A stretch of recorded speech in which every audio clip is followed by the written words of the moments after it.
Hello, English learners! Hello, how are you? I'm Gabby from GoNaturalEnglish.com, and today I'm helping you with your grammar. No, don't run away. It won't hurt a bit, I swear. I'm going to give you a quick and clear explanation of one of the most confusing and difficult areas in English grammar, and that is conditionals.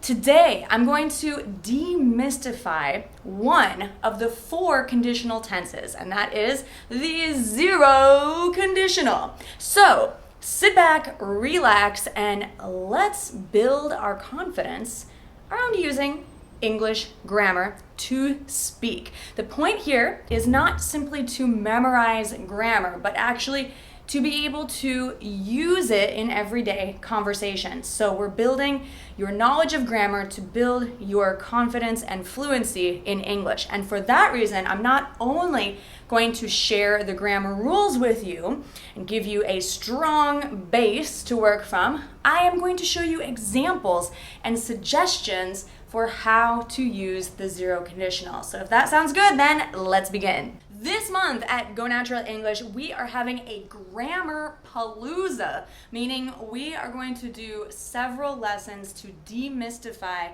English grammar. So if you like that idea, then subscribe. And if you are watching this video and you decide, hey, I like this, then like this. So for those of you with really short attention spans, I'm going to give you the quick explanation and then give you more examples for those of you with a longer attention span.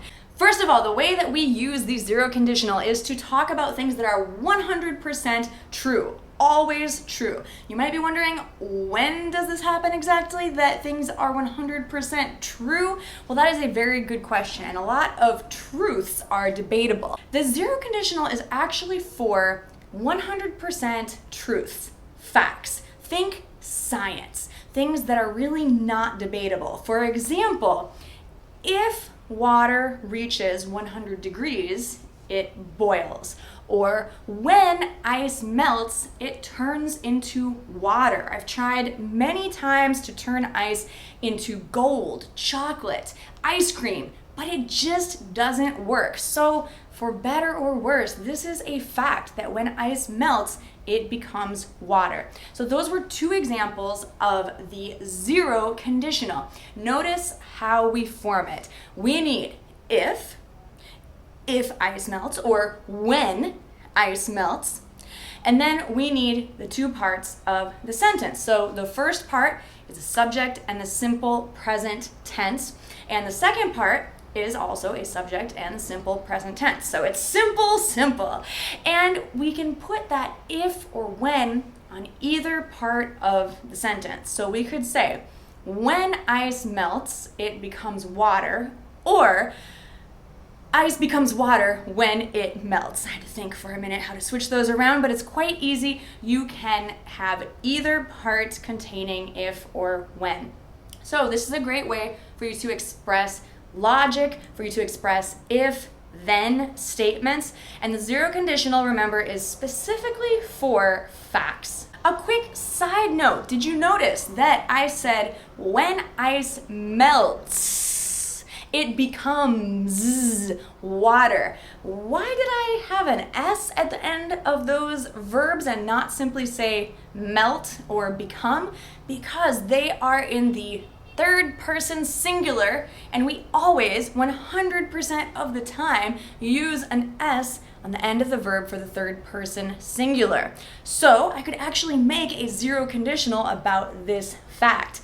If you are using the third person singular verb form, use an S at the end. Now, let's look at a couple of examples that are not zero conditionals, just to contrast. For example, if I go hiking, I take selfies. This is a possibility, but it's not always 100% true. In fact, when I go hiking, I like to just enjoy the experience and not stop all the time to take selfies. Here's another example. If I go to the movies, or let's change it up. When I go to the movies, I eat popcorn. Well, this is also not 100% true always, 100% of the time. I do like to eat popcorn sometimes, but not always. So this is not actually a zero conditional because it's not like always true. So I might want to eat some Skittles or have a different kind of candy. So you just don't know. It's not a scientific fact, okay?